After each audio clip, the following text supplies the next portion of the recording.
Welcome to Cheater Fallout. Let us get started with today's story. My girlfriend laughed and said, "If my ex texted me right now, I'd drop you instantly." Everyone at the table laughed. I smiled too. Moments later, her phone buzzed, a public announcement of my promotion lighting up her screen. I stood up, left without a word, and let the silence do what no reply ever could. We were at a crowded rooftop bar downtown, the kind with overpriced cocktails and string lights, meant to make everything feel lighter than it actually is. Her friends were there, a couple of her coworkers, people I'd spent months trying to fit in with. I was standing next to her, arm loosely around her waist, thinking the night was going fine. Then someone brought up her ex, not in a serious way, just one of those lazy, half-drunk, remember when comments. Her friend grinned and asked, "Be honest. If he texted you right now, what would you do?" She didn't even hesitate. "If my ex texted me right now," she said loudly, smiling, "I'd drop him instantly." She nodded toward me like I was a prop. Everyone laughed. I laughed too. That's the part that still bothers me. I smiled, raised my glass, played along like it was just a joke, like my stomach hadn't just tightened, like she hadn't reduced me to something disposable in front of a crowd. For context, I'm 32M. She's 29F. We've been together 2 years, lived together for 8 months. I paid most of the rent because she was figuring things out. I supported her career complaints, her late nights, her constant comparisons to people doing better than both of us. She loved to say she was just brutally honest. I'd learned that was her excuse for being cruel. Someone else joked, "Damn, savage," and she shrugged. "What?" "I'm just saying. He knows where he stands." I nodded again, still smiling. Inside, something went quiet. That's when her phone buzzed. She glanced down, her smile flickering for half a second before she laughed again. "Oh, wow," she said, holding up her screen. "Your company just posted about your promotion." People turned toward me, suddenly interested. "Wait, you got promoted?" someone asked. I hadn't even seen the post yet. She looked at me, amused. "Guess you're not as replaceable as I thought." More laughter. I didn't check my phone. I didn't say anything. I finished my drink, set the glass down carefully, and stepped away while everyone was distracted. I left without a word, because sometimes silence doesn't argue. It concludes. I didn't go far that night. Just down the street, past the noise and the laughter, until the music faded into traffic, and my phone finally felt heavy in my pocket. I checked the post then. There it was. My company's LinkedIn page. A photo from a conference months ago. My name, new title. A paragraph about leadership, trust, and long-term vision. Dozens of likes already. Comments from coworkers, mentors, even my boss. "Congratulations. Well deserved. Proud of you." I stared at it longer than I should have, not because of the promotion. I'd known it was coming, but because of the timing. The irony felt deliberate, even though I knew it wasn't. I went home late. She was already there, sprawled on the couch, shoes kicked off, scrolling her phone. "Hey," she said without looking up. "Why did you disappear?" "I left," I said. She smirked. "Don't be dramatic." Everyone was having fun. I didn't respond. I set my keys down, took off my jacket, and went to the kitchen. She followed a minute later, leaning against the counter with that look she got when she wanted to be entertained. "You okay?" she asked. Fake concern layered over irritation. "You got really quiet after the joke."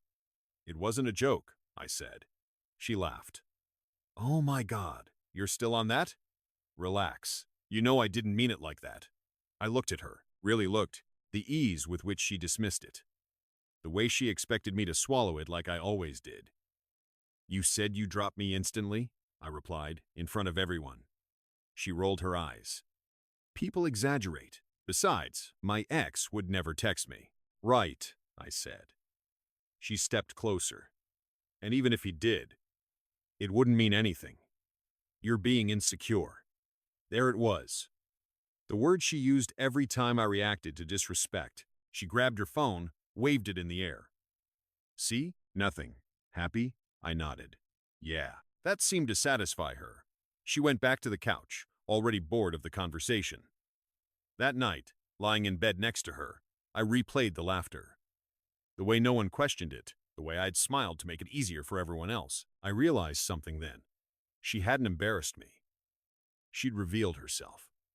And once you see that clearly, you stop needing to explain why you're pulling away. You just do. The next few days felt strangely calm on the surface. She sent me the promotion post the morning after like it was hers to share. Guess I'm dating a big shot now face with tears of joy.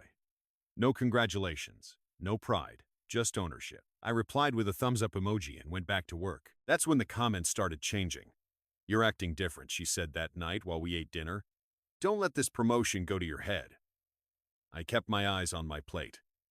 It won't. She studied me like she was looking for something to poke at. I just don't want you thinking you're suddenly above anyone. Above her, she meant. Later that week, we met up with the same group again. Different bar, same energy. Her ex didn't come up this time, but she found other ways. She interrupted me mid-sentence to correct a detail that didn't matter. She joked about how corporate I sounded now. She told someone, he's only good at work stuff. Emotionally, total mess. Everyone laughed again. I smiled again, but something had shifted. I wasn't shrinking anymore. I was observing. On the way home, she sighed dramatically. You were kind of boring tonight. I glanced over. Yeah, you used to be more fun before you got all serious, she said. Just don't forget, success doesn't make you interesting. That one stayed with me. Not because it hurt, because it explained everything. She needed me smaller so she could feel bigger. Needed me uncertain so she could feel chosen. And the moment something external validated me, something she couldn't control, she started cutting. That night, while she slept, I opened a notes app and started writing. Not feelings, facts. What I paid, what I covered, what I postponed for us. I also wrote down a date 6 months in the future. Not a deadline, a checkpoint. She still thought the joke was harmless. She had no idea she'd already lost the audience that mattered most. By the second week after the bar, she started pushing harder. It was subtle at first. Little comments meant to test whether I'd shrink back into place. Must be nice getting all this attention at work, she said one morning while getting ready. Just don't start thinking you're special. I didn't answer. That bothered her. She was used to reactions, defensiveness, reassurance, arguments she could win. Silence confused her. So, she escalated. One night, while we were watching TV, she casually said, You know, my ex would have handled that promotion way better than you. I muted the TV, looked at her. How so? I asked.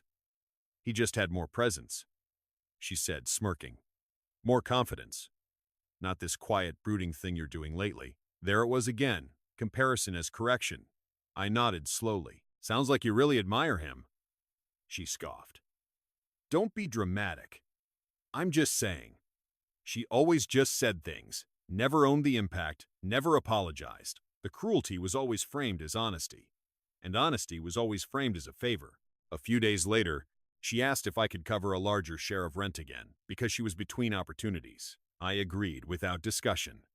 Not because I felt obligated, but because I was already planning my exit, and keeping the peace bought me time. That night, she posted another story, a photo of her drink. Caption: Still waiting for someone who actually excites me. I saw it. She knew I would. She didn't look at me once when she came to bed. Lying there in the dark, I realized something important. She wasn't trying to leave me. She was trying to scare me into staying smaller. People like that don't want to end relationships. They want leverage. They want you unsure, grateful, replaceable. The promotion post hadn't impressed her. It had frightened her. And from that moment on, everything she did was about restoring the old balance. Where I laughed off disrespect and called it love, what she didn't know was that balance was already gone. I wasn't angry. I was preparing, and preparation is far more dangerous than rage. The night everything finally tipped wasn't dramatic. No shouting, no tears, just a quiet realization that I'd crossed some invisible line she couldn't pull me back from. We were at dinner with another couple, friends of hers I barely tolerated. Midway through the meal, the guy asked how work was going. Before I could answer, she cut in. He's been so full of himself lately, she said, laughing, ever since that promotion post. Like, relax. You're still you. Everyone chuckled. I smiled again, out of habit, out of muscle memory. Then she added, "Honestly, if my ex texted me right now, I'd still drop everything. At least he knew how to keep things exciting." That one landed differently this time. Not because it was worse, but because I didn't feel the need to recover from it. I excused myself to the bathroom, stood there staring at my reflection, and felt something settle. No anger, no humiliation, just certainty. When I came back, she was already scrolling her phone under the table. It buzzed. She glanced down and froze for half a second. Then she laughed loudly. "Oh my God! Speak of the devil, your company reposted the promotion again. Guess you're really milking this." She turned the screen toward the table. Everyone leaned in, suddenly impressed. "Damn," someone said. "That's huge." She looked at me, smirking.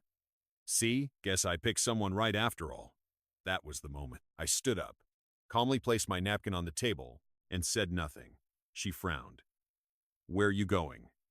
"I'm heading out," I said. "Seriously?" She scoffed. "Over a joke?" I didn't answer. I didn't look back. I walked out into the night, air feeling lighter than I had in months, knowing something she didn't yet understand. I'd already outgrown the version of myself she still thought she controlled. And silence, real silence, was about to teach her a lesson no argument ever could. She didn't text me that night. That's how I knew it bothered her. Normally, if I walked out or went quiet, my phone would blow up with messages, half accusatory, half needy. That night, nothing. Just silence. Strategic silence. The kind meant to punish. I let it work. The next morning, she finally messaged me like nothing had happened. "You left your charger here. Also, don't be weird about last night." No apology. No question. Just an expectation that I'd fall back into place. I replied, "Keep it." That was new.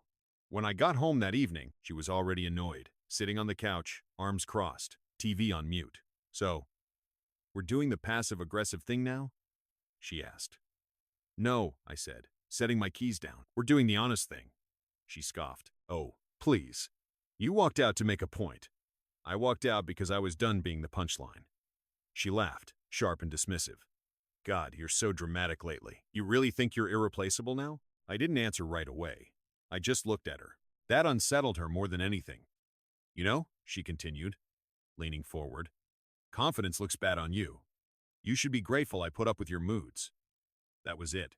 The line she crossed without realizing there was no return from it. "I am grateful," I said calmly, "just not for you." Her mouth opened and snapped shut. Over the next few weeks, I pulled back in ways she couldn't accuse me of directly. I stopped covering her extras, stopped adjusting my schedule, stopped explaining where I was or why I was late. I worked relentlessly. Early mornings, late nights, weekends. I poured everything into building something solid, something that didn't rely on her approval or tolerance. She complained constantly. "You're never around. You don't care anymore. You're acting single." She wasn't wrong. What she didn't know was that every quiet hour I spent working was moving me further away from her reach. She thought I was sulking. I was positioning myself, and by the time she realized the difference, it was already too late. The first crack showed when she realized silence wasn't pulling me back.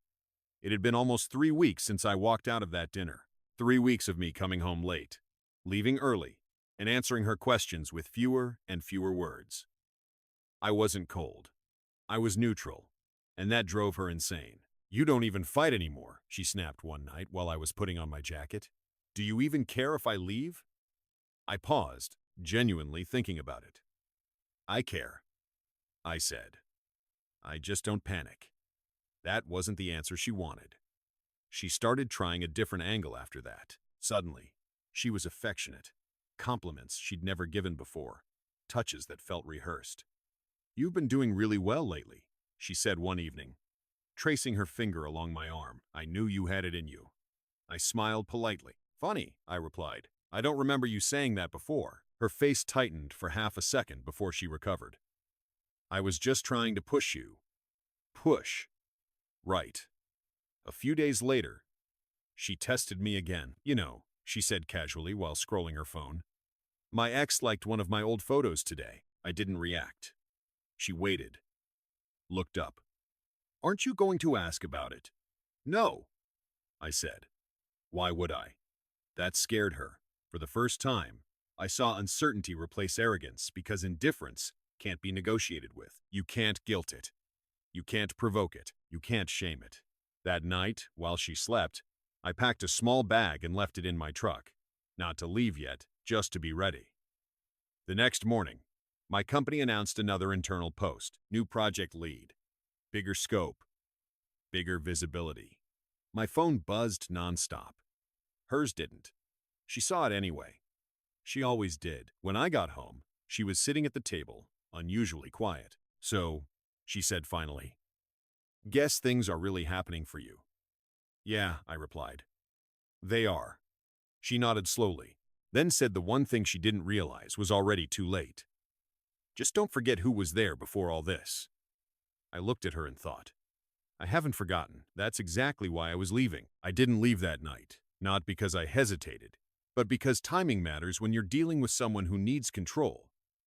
I wanted the absence to land clean, not feel like a reaction. Over the next month, I became a ghost in my own apartment. I stopped sharing my schedule, stopped updating her on work, stopped reacting when she baited me. She noticed everything. "You're hiding things," she accused one morning. "People don't just change like this." "They do," I said, "when they're done explaining themselves." That answer rattled her. She started spiraling in smaller, messier ways, picking fights over dishes, over tone, over nothing, then switching to affection the moment it didn't work. One night, she snapped completely. "You think you're better than me now, don't you?" she said, sharp. "Ever since that promotion post?" "No," I replied. "I think I finally stopped believing I was worse." She went silent. A few days later, I signed the lease on a new place. Quiet building, closer to work. No drama. No history. I moved my important things first. Documents, clothes, laptop. The night before I officially moved out, she tried one last time. "You know," she said, lying next to me in bed, "people don't just walk away from something real." I stared at the ceiling. "They walk away from disrespect all the time." She didn't reply. The next morning, I left early. No note, no announcement, just my keys on the counter and my life already in motion. She called later that day. I didn't answer because some lessons don't need closure. They need space. And silence was about to do what no argument ever could. She didn't handle the silence well. 3 days after I moved out, my phone started lighting up. First texts, then calls from numbers I didn't recognize. "Where are you? This is childish. You don't get to disappear like this." I didn't respond. A week later, she changed tactics. "I'm worried about you. We should talk like adults. I miss us." That one almost sounded convincing if you ignored the months of disrespect that came before it. I heard from mutual friends that she was spiraling, telling people I'd changed, that I'd let success go to my head, that I abandoned her right when things got good. She left out the jokes, the comparisons. The night she laughed about dropping me for her ex. Funny how selective memory gets when consequences show up. Then came the call I didn't expect. She called from her work phone. I answered out of curiosity. She was crying immediately. "I didn't think you'd actually leave," she said between sobs. "You didn't even fight." "I did fight," I replied calmly. "Just not for you." That made her angry fast. "So what? You think you're better than me now?" She snapped. "You think this promotion makes you untouchable?" "No," I said. "I think it showed me what I was tolerating." She went quiet. Then her voice softened again. "If my ex texted me now, I wouldn't answer. I swear." I almost laughed. "That wasn't the problem," I said. "The problem was you wanted me to hear it." She begged then, actually begged, promised she'd change. Said she was joking. Said everyone jokes like that. I looked out the window of my new place at the city lights. Quiet. Steady. Peaceful. "I believe you could change," I said honestly. "I just don't need to stay to see it." She hung up without saying goodbye. That was the last time we spoke, because by then, the silence wasn't punishment anymore. It was protection. I saw her one last time about 2 months later. It wasn't planned. It never is.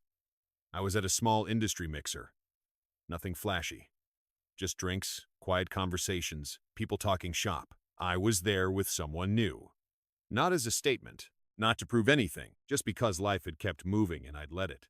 She spotted me across the room. I knew immediately by the way her posture stiffened. She walked over slowly, eyes flicking between me and the woman beside me. My new girlfriend smiled politely, completely unbothered. That alone said more than any words could have. "So," my ex said, forcing a laugh, "guess everything worked out for you." "Yeah," I replied. "It did." She nodded, swallowing. "I didn't think you'd actually leave like that." Without saying anything, I thought about the bar, the laughter, the way she'd made me the punchline and expected me to play along. I said everything I needed to, I said. Just not out loud. She looked down. For the first time, she didn't have a comeback ready. No joke, no comparison, no weaponized honesty. "I didn't think silence would hurt more than yelling," she admitted quietly. I met her eyes. "It usually does." There was a long pause before she asked the question I knew was coming. "Do you ever miss me?" I answered honestly. "I miss who I was before I learned better." That was the end of it. She nodded once, stepped back, and walked away without another word. I turned back to my girlfriend, who squeezed my hand and asked if I was okay. I was. Because some people only understand your value when you stop explaining it to them. And sometimes, the most powerful response isn't anger, or revenge, or closure. It's building a life so full and steady that the person who tried to make you feel replaceable can only watch it happen from the outside in silence. Thank you for watching until the very end. Wishing you happiness, peace, and a wonderful day ahead.